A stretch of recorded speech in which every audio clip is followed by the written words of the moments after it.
ano namang update, Yusek Claire, doon sa nagpa-blotter kayo against Trixie Cruz Angeles and Ahmed Paglinawan? Are you planning to take that further and actually file a case or hanggang doon na lang? Pinag-isipan ko talaga kung magfa-file ako. Kailangan ko lang kasi talaga na ito'y mai-report kasi sabi nga natin, whatever happens to me, at least meron taong pwedeng pag-unahan, no? Yung unahin yung papag-iimbestiga.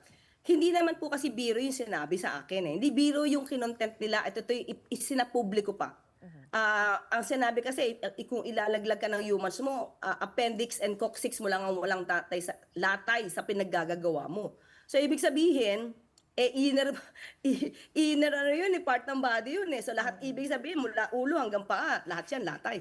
Pero nag-explain naman po sila after na hindi naman po nila intent ito as a personal threat. Will that change your mind? Nagawa na nila yun eh. Nung hindi pa ako nag-report sa NBI, wala naman silang binabawi. Kasi I even made a contempt on that. Sabi ko, magpapablatter ako, pero hindi.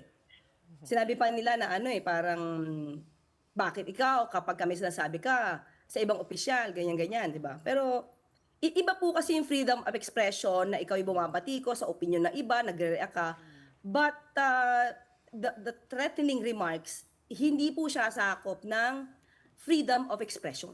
Hindi po pa parang balat sibuyas kayong mga government officials like nag-file ng case si Congressman Levice against you against Trixie.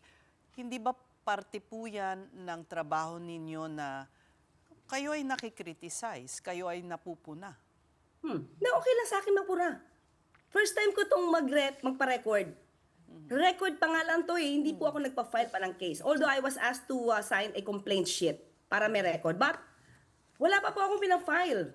I just have to report this matter because it concerns my security.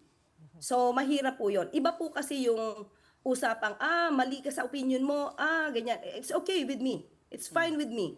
Pero yung bantaan ka, hindi po yun pagiging balat sibuyas. Kasi kahit nga po ito po, maski na po ang Vice Presidente, sinasabi niya, tinetreten siya. Pero she was being asked, where's that report na ikaw tinetreten? So if you do not have any report, parang wala kang credibility pag sinabi mong tinatakot ang buhay mo. So I have to do this for my own security and protection.